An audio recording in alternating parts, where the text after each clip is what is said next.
যেমন আগের ভিডিওতে বলেছিলাম যে আমরা গঙ্গার ঘাটের দিকে যাচ্ছি, হারকি বাউরির ঘাটের দিকে। আই থিঙ্ক আমি ঠিক উচ্চারণ করছি, যদি উচ্চারণ ভুল হয় তার জন্য ক্ষমা প্রার্থী।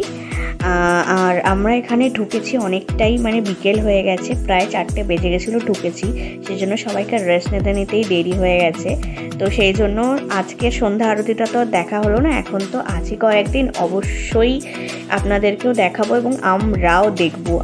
শুধু এই আরতিটার জন্য সন্ধ্যেবেলায় আমি সবাইকে তাড়া দিচ্ছিলাম, বাট কি করা যাবে, সবাই রেডি হতে হতে দেরি হয়ে গেল। তো যাকে এখন আপাতত ঘাটের কাজটাই যাচ্ছি। আর এসেও গেছি যে মা গঙ্গাকে একবার দর্শন করার জন্য। যে অনেকে বলেছিল মা গঙ্গা নাকি এই সময় পুরো পূর্ণ তালে থাকে না, মানে পুরো জল শুকিয়ে যায় অনেক সময়, বাট এখন দেখে খুবই ভালো লাগছে। একটু আশপাশটা ঘুরি, পরের ভিডিওর জন্য দেখতে থাকুন।